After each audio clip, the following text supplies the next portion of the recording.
কি চাল দিতে হয়? আমাদের সমাজে অনেক কথা আছে, যদি কোরআন হাত থেকে পড়ে যায় অথবা কোনো নারী যদি, কোনো মা বোন যদি তার নাপাক অবস্থায় কোরআন শরীফ ধরে ফেলে, তাহলে নাকি চাল দিতে হয়, 2.5 কেজি চাল না দিলে সে জাহান্নামে চলে যাবে, অথবা লবণ দিতে হবে, 2.5 কেজি লবণ দিতে হবে।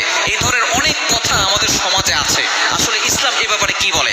যদি কারো হাত থেকে কোরআন পড়ে যায়, সে তো ইচ্ছাকৃতভাবে ফেলে নাই। যদি কেউ ইচ্ছাকৃতভাবে কোরআন ফেলে দেয়, তাহলে তো সে কোরআনকে অসম্মান করলো, এবং কোরআনকে অসম্মান যদি সে অস্বীকার করে যে আল্লাহ বলতে কেউ নাই, এই কোরআন মিথ্যা কথা, তাহলে তার ঈমান থাকবে না, ঈমান নষ্ট হয়ে যাবে। ইচ্ছাকৃতভাবে করলে এটা মারাত্মক ধরনের গুনাহ হয়ে যাবে।